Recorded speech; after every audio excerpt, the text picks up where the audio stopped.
Have you ever stopped to wonder why fake plants exist? Around 1500 BC, the Chinese who had perfected and invented the art of crafting silk began to make silk flowers. Then around the 12th century, Italian merchants who sold goods along trade routes began to popularize these silk flowers, expanding them across the globe. There is even this funny story of Marie Antoinette fainting after being given a silk rose because she said it was too perfect.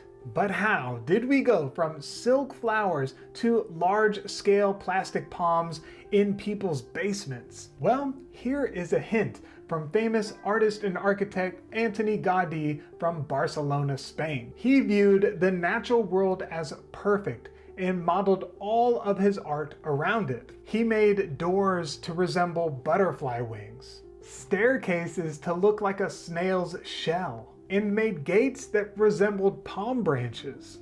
But by far his most famous work is the Sagrada Familia. This was Gaudi's obsession, and it's actually the place where he's now buried. He made the inside of this church look like a forest because he connected the natural world with the divine. The large columns within the cathedral resemble tree trunks. The ceiling looks like a canopy. And depending on the time that you go, the stained glass fills the church with greens and yellows and reds and oranges, just like it might seem if you were looking up through the translucent leaves of trees.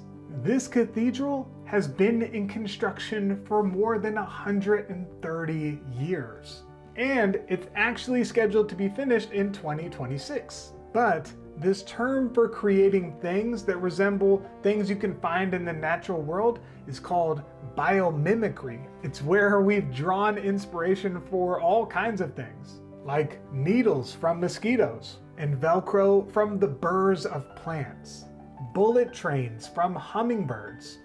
Whether it's concrete or plastic, much of what humans are drawn to most has to do with nature. Every single culture features art that tries to capture parts of the natural order. Sure, you can look at fake plants as the lazy person's way to make their Zoom background look more vibrant. Or you could see it as part of our inner need to make the inside of our place look more like the outside of it.